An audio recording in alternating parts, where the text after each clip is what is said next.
కీర్తిశేషులు శ్రీ అంజాగౌడ్ 7వ వర్ధంతిని పురస్కరించుకొని ఆయన కుమారుడైన కిషోర్ గౌడ్ ఈరోజు స్నేహ సొసైటీ దివ్యాంగుల పాఠశాలలో వారి తండ్రి గారైన అంజాగౌడ్ గారి వర్ధంతి నిర్వహించటం.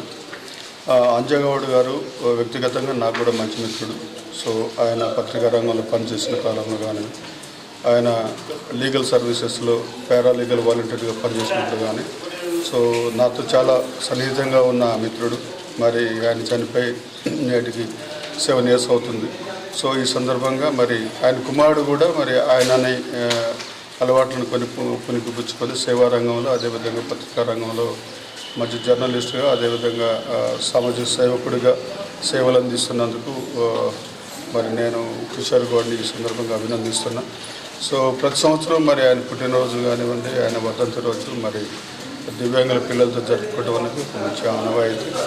మరి ఈ సందర్భంగా వచ్చేసిన మిత్రులందరికీ కూడా ధన్యవాదాలు తెలియజేస్తూ, ముఖ్యంగా కిషోర్ గౌడ్కి నా అభినందనలు, అదేవిధంగా ధన్యవాదాలు. ఈరోజు మా నాన్నగారు అంజాగౌడ్ గారి 7వ వర్ధంతి సందర్భంగా ప్రతి సంవత్సరం లాగానే స్నేహ సొసైటీ మరియు వలస కూలీలకు అన్నదాన కార్యక్రమం మరియు వారి నిత్యావసర సరుకులను పంపిణీ చేయడం జరిగింది. మా నాన్నగారు 7 సంవత్సరాలు అయింది మా నాన్నగారు చనిపోయి. గత 7 సంవత్సరాల నుంచి పలు సేవా కార్యక్రమాలు చేయడం జరుగుతుంది.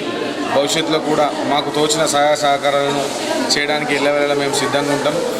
ఈరోజు మా నాన్నగారి 7వ వర్ధంతిని పురస్కరించుకొని స్నేహ సొసైటీలో అన్నదాన కార్యక్రమం, పిల్లలకు నిత్యావసర సరుకులను అందజేయడం జరిగింది.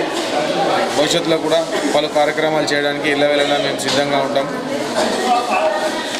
మా నాన్నగారు సీనియర్ జర్నలిస్ట్ అంజాగౌడ్ గారి 7వ వర్ధంతి సందర్భంగా స్నేహ సొసైటీలో అన్నదాన కార్యక్రమము, అదేవిధంగా వలస కూలీలకు అన్నదాన కార్యక్రమం నిర్వహించి స్నేహ సొసైటీలో పిల్లలకు పలు వస్తువులు అందజేయడం జరిగింది. నాన్నగారి 7వ వర్ధంతి సందర్భంగా ఈ కార్యక్రమాలు నిర్వహించడం చాలా సంతోషదాయకం.